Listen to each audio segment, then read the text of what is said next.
Em primeiro lugar, é preciso ter cuidado com propaganda falsa, enganosa. Muita cautela. Mas um dos temas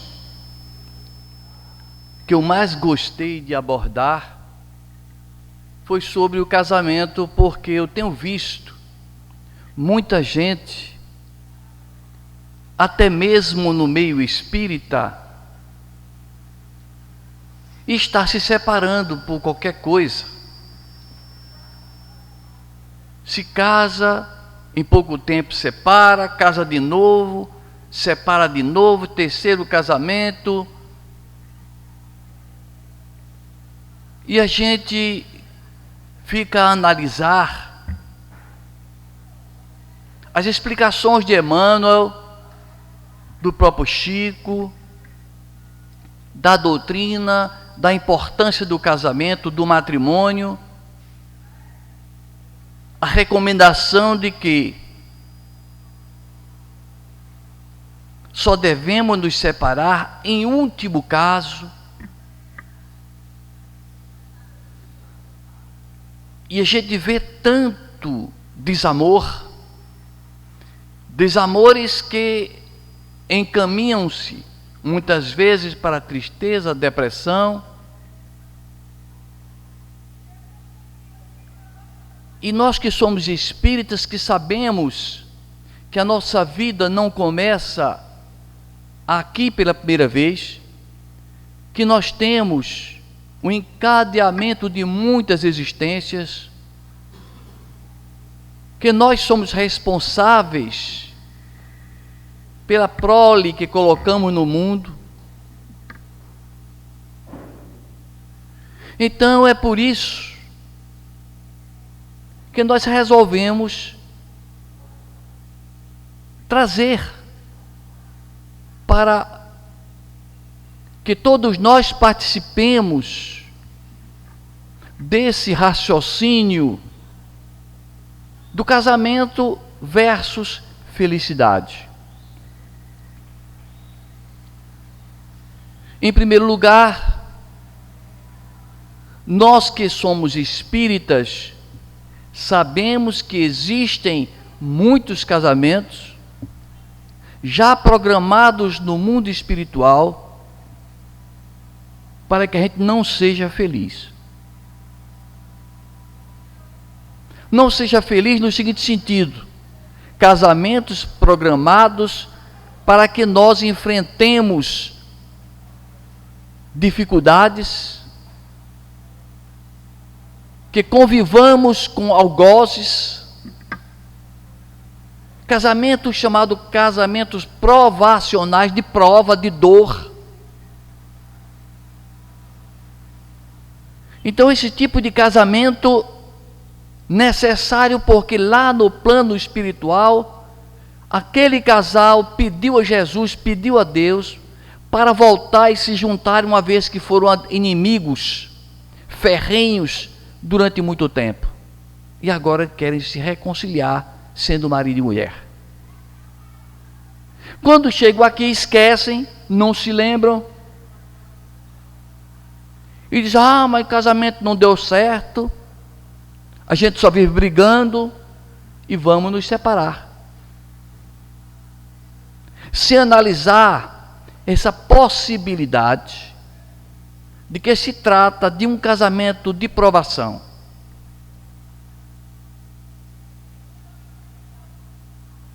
tem também aqueles outros casos de casamentos de sacrifício, ou de uma parte ou da outra.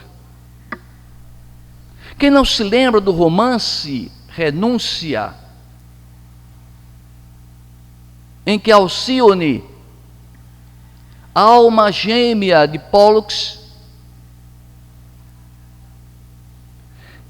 num estágio de evolução tal que já morava na estrela Sírius, um sistema planetário orbitado por 3 sóis de cores diferentes,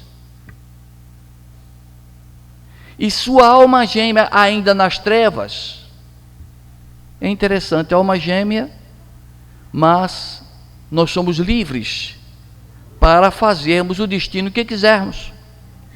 A alma gêmea não impede que a gente faça o mal. E a alma gêmea de Alcione, segundo Emmanuel, era um cidadão que não controlava seus impulsos sexuais e tinha inúmeras paixões violentas. Ele pede para reencarnar, para pagar suas contas,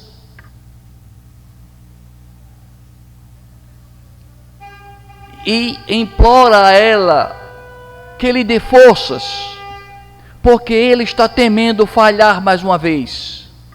E ela diz assim: eu vou pedir permissão a Jesus, porque eu mesmo estando nesse estágio de elevação, para que lhe acompanhe numa missão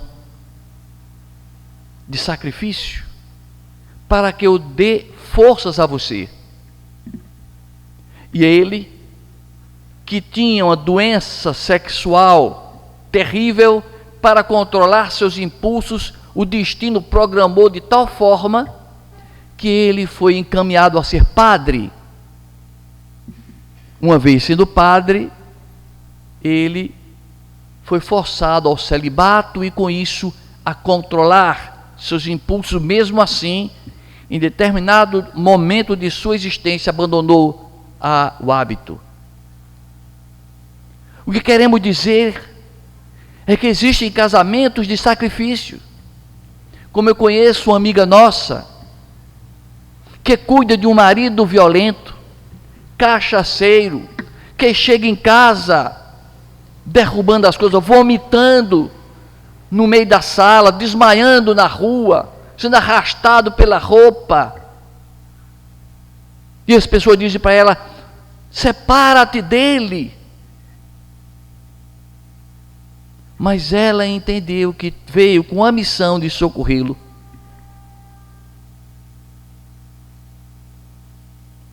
Casamento de sacrifício, casamento sacrificial.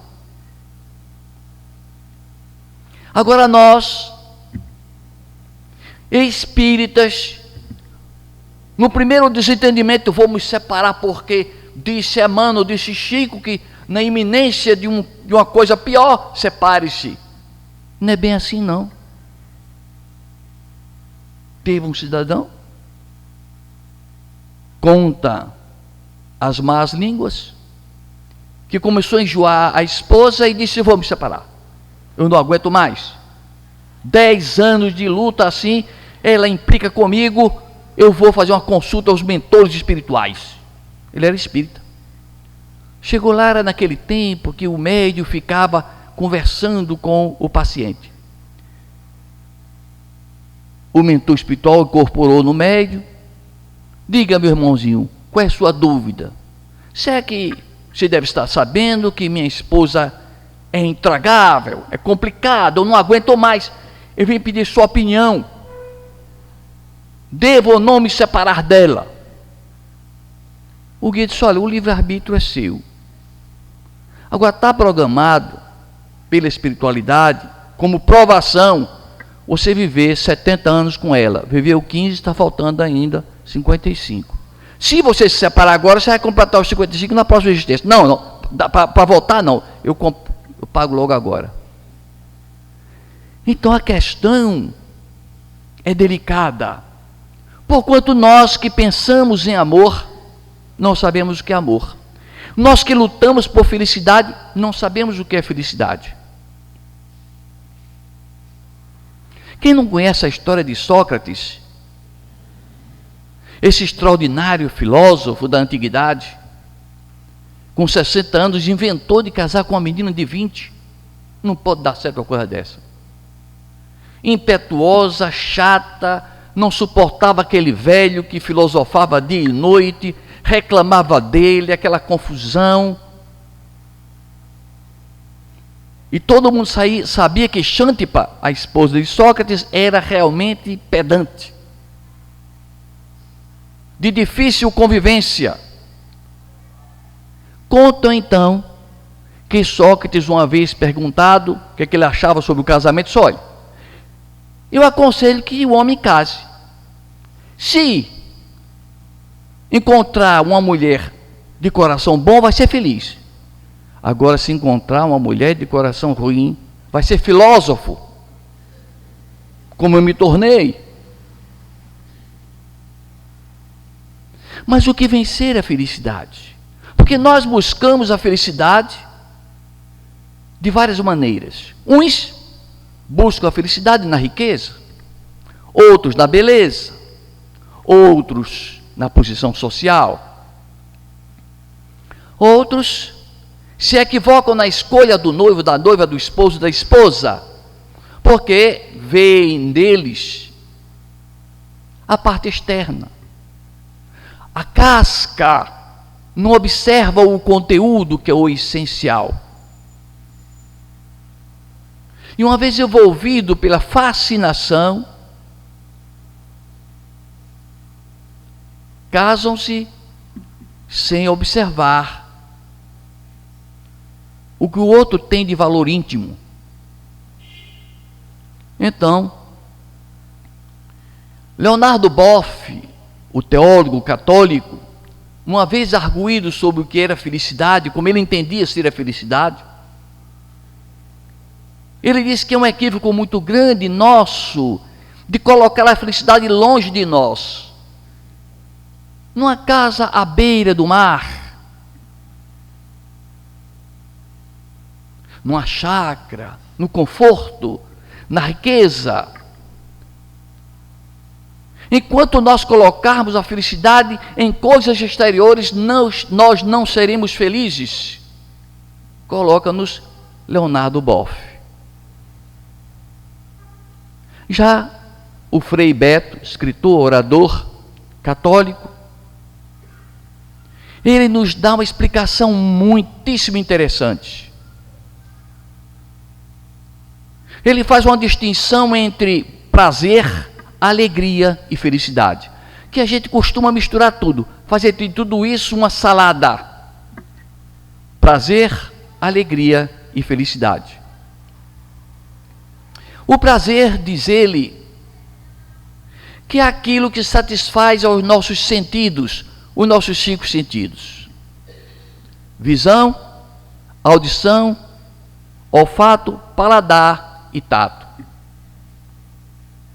É uma coisa que eu acaricio, pode me dar prazer. Uma coisa que eu observo, eu vou ao museu e contemplo o estatuário, as pinturas mais belas de Rubens, Leonardo da Vinci, Michelangelo, tantos outros. Eu posso também sentir prazer no alimento, numa macarronada italiana, num vinho apetitoso. Eu posso também me deliciar com o perfume das flores. Então são prazeres, mas eles são transitórios. Eles passam. Você acabou de fazer uma refeição, não quer mais repetir. Está farto, satisfeito.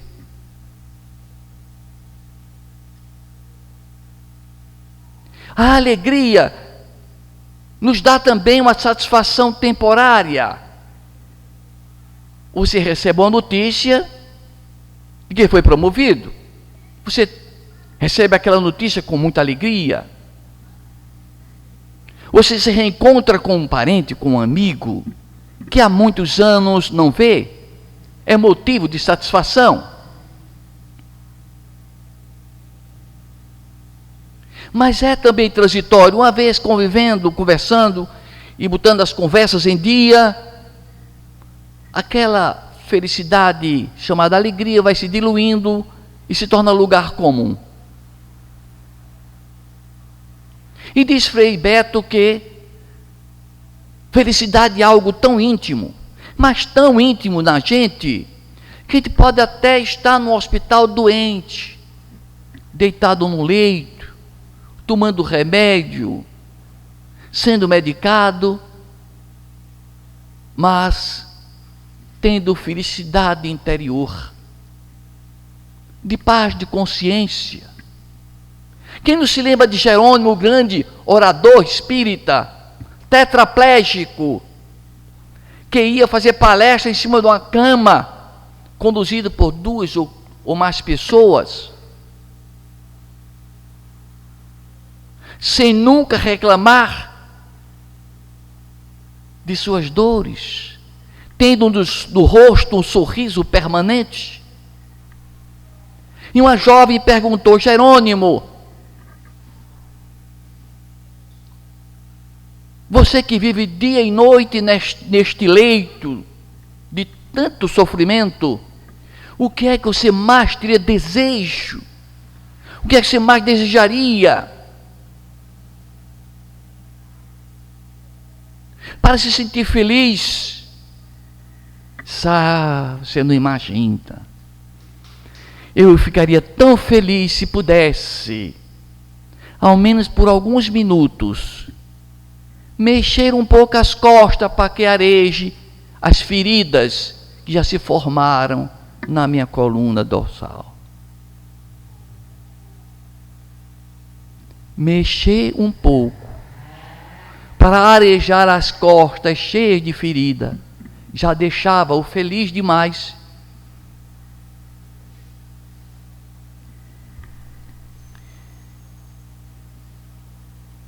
No povo sírio existia um filósofo popular, esse filósofo que anda perambulando pelas ruas, dando lições de ética, de moral,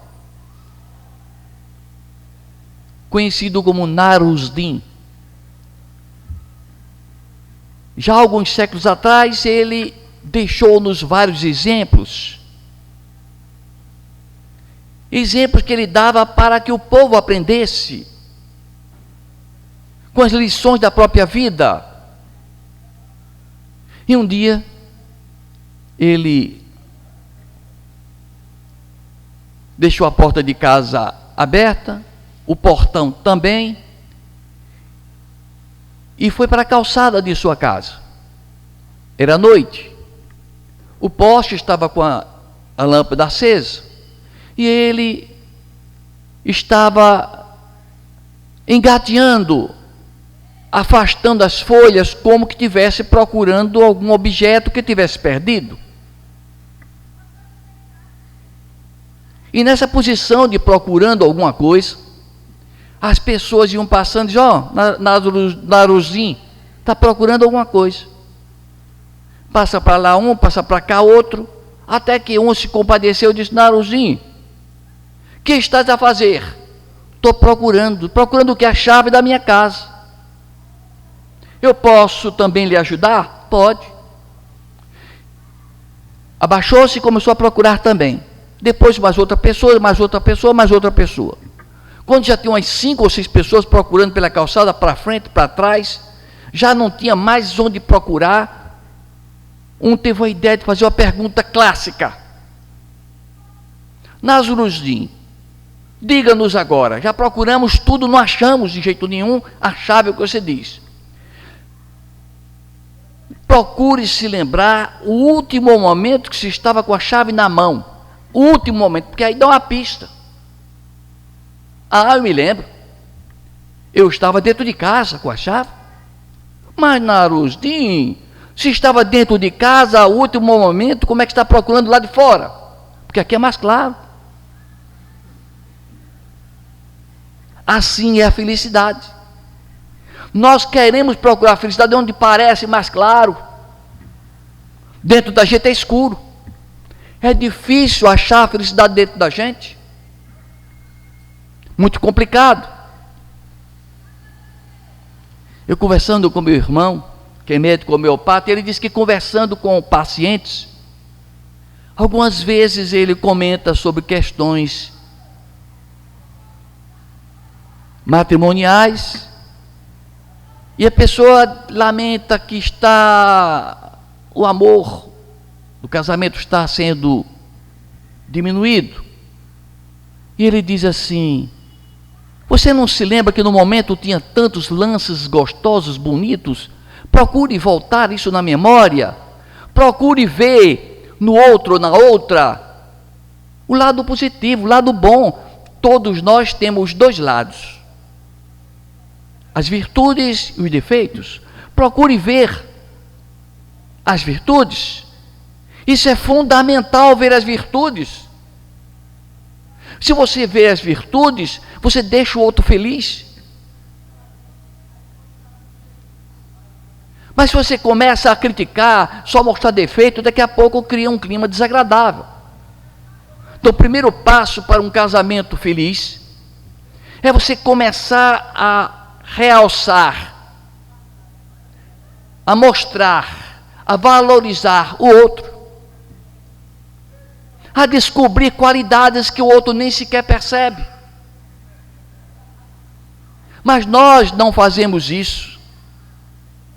Nós temos aquele ímpeto de acusar problemas, de ver defeitos. Isso dificulta a vida em comum. Vamos aprender a servir cada vez mais.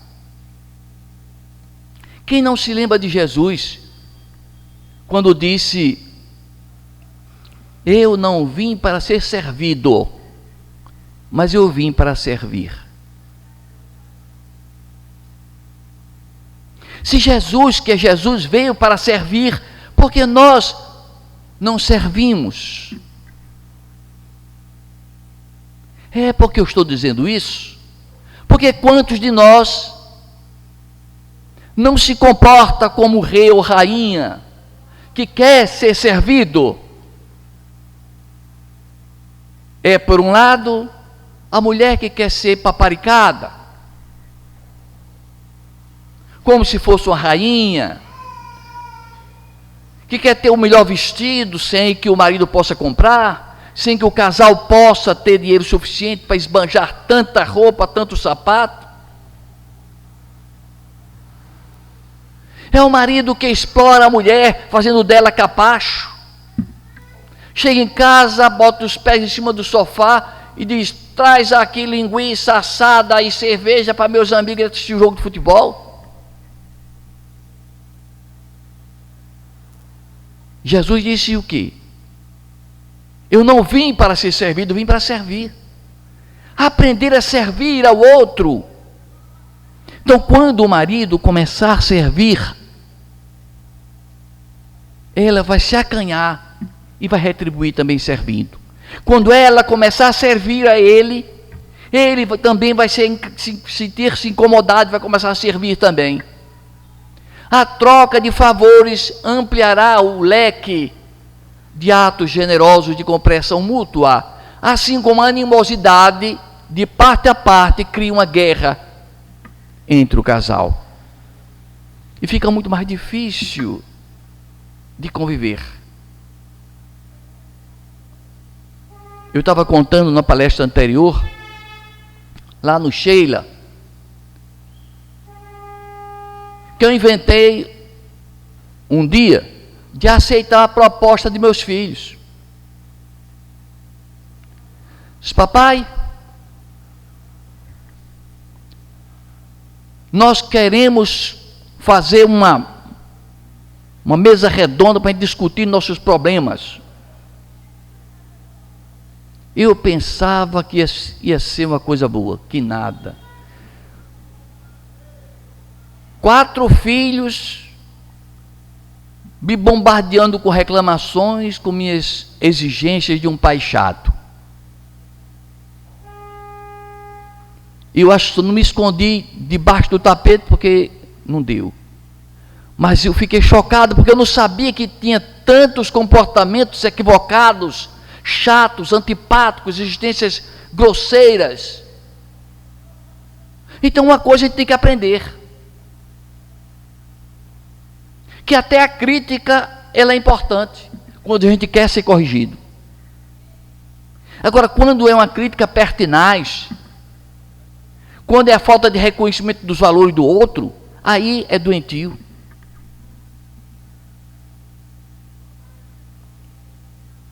Então existe, no meu entender, 2 fases importantes no matrimônio.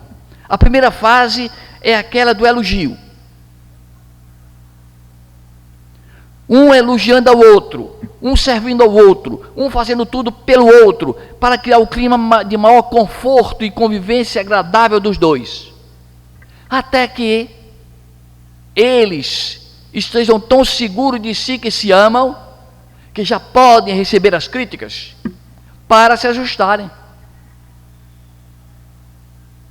Quem não se lembra do Livro dos Espíritos, na questão 919, quando Kardec pergunta qual é o meio mais eficaz de nós vencermos os arrastamentos do mal, e os Espíritos disseram: um sábio da antiguidade afirmou: conhece-te a ti mesmo. Aí onde mora o problema. Aí onde mora o problema. Por quê? Porque nós, quando nos casamos, não nos conhecemos.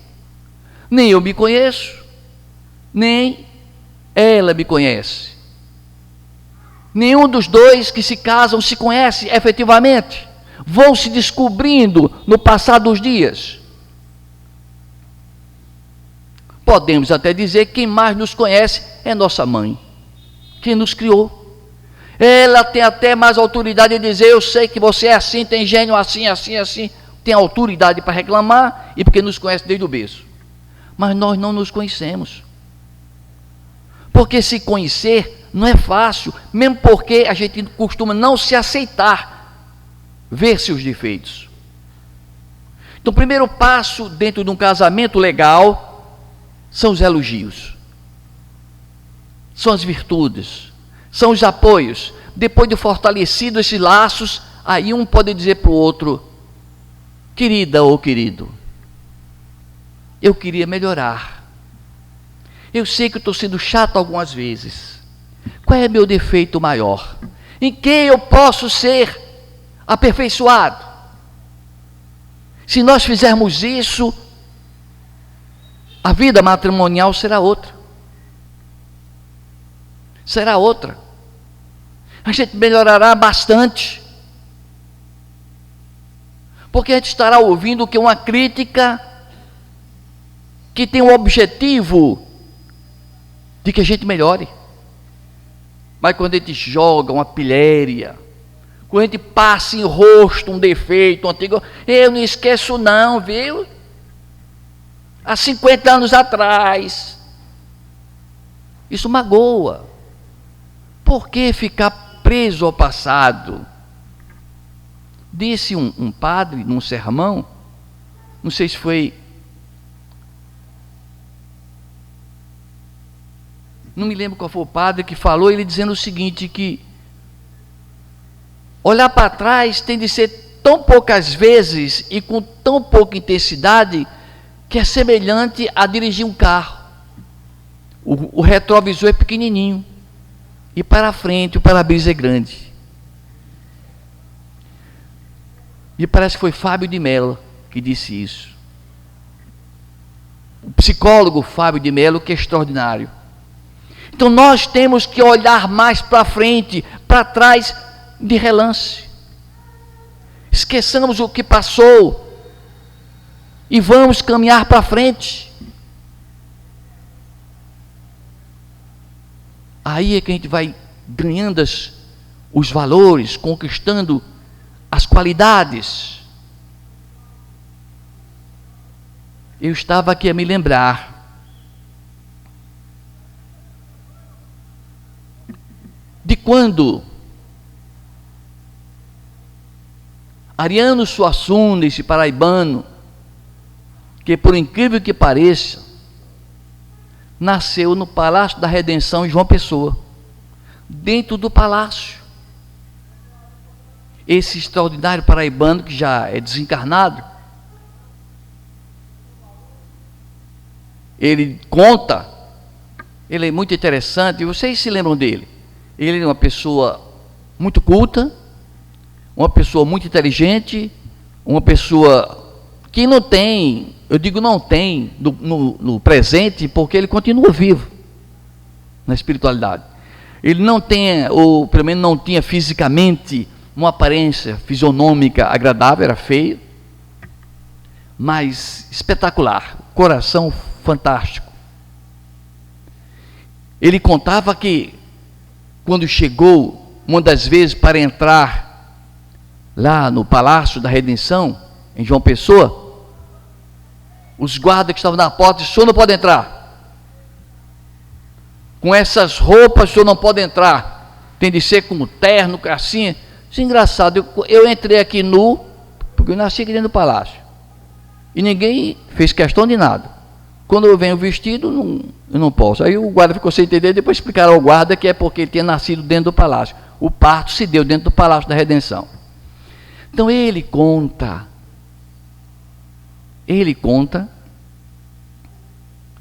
que se casou com Zélia. Zélia era uma galeguinha de olhos agateados, que ele, ao cruzar o olhar com ela, apaixonou-se por ela. Mas ele relata o fato da seguinte maneira: diz que quando ela tinha 13 anos, que ela o viu pela primeira vez, encantou-se por ele. Ele percebeu que aquela pirralha estava muito risonha e ele não deu atenção. 13 anos é uma pirralha. Naquele tempo era uma pirralha. Passado 4 anos, ele vem caminhando pela Rua Nova em Recife. À noite, uma rua de pouco trânsito na época, mal iluminada. E em sentido oposto a ele vinha aquela moça caminhando, veio se aproximando. Era exatamente a galeguinha dos olhos agateados. Quando os olhos se cruzaram, Ariano Suassuna disse que sentiu alguma coisa estranha nele, um envolvimento tal que a rua toda se iluminou.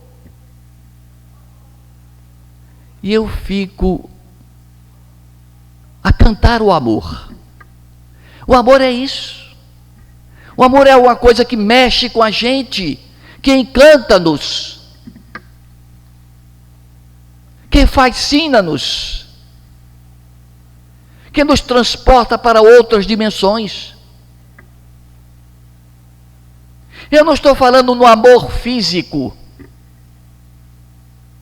no amor carnal, na paixão mundana. Estou falando daqui de dentro, desse amor que toca a alma, que nos olhares que se cruzam, nas trocas de energia, há uma vibração de sintonia entre essas pessoas. Aí sim, a gente percebe. E ele sentiu-se tocado por aquela jovem. Passou quase que roçando a ela. E chegou à sua casa com o coração aos saltos. Pela primeira vez, o seu coração batia de forma descompassada.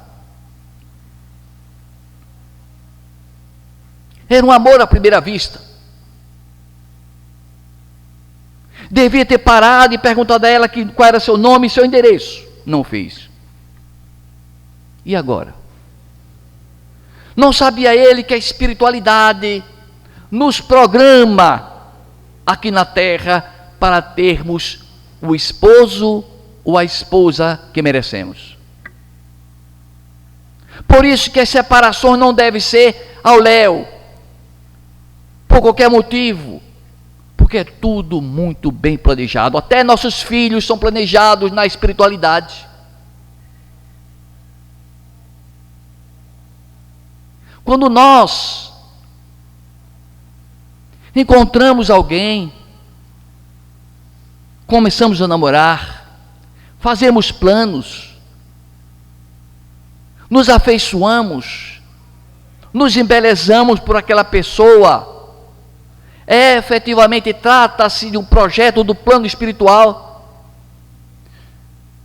Só não o é dos casos, dos matrimônios acidentais, dos casamentos de loucura, de jovens drogados que se encontram e que engravidam e que depois assumem aquela gravidez e que não dá aquele casamento jamais, num casamento sustentado,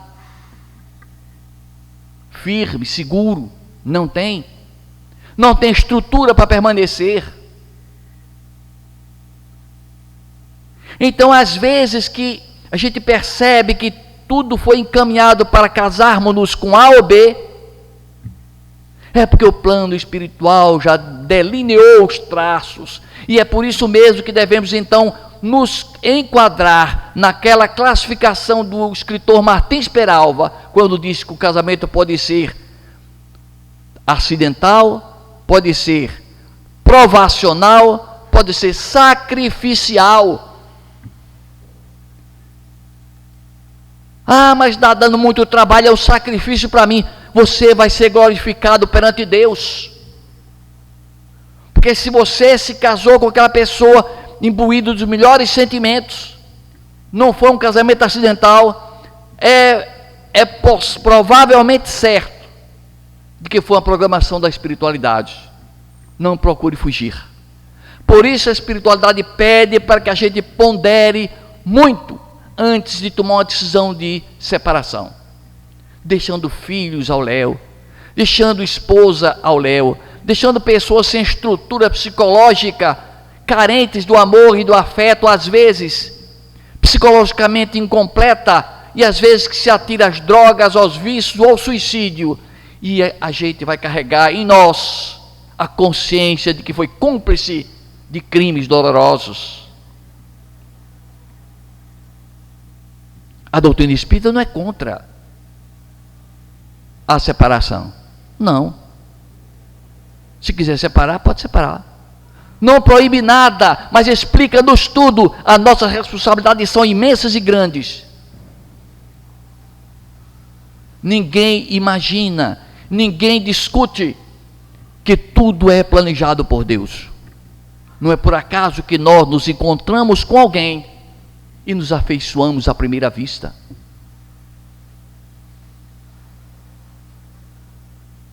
Ariano Suassuna chega em casa e conversa com Germana. Germana, eu ia da Rua Nova caminhando ontem à noite e cruzei com a galeguinha, que eu vou dizer uma coisa. Ela me olhou, quase que me fulmina. Eu olhei para ela, ela olhou para mim. Eu olhei para ela de novo, ela olhou para mim.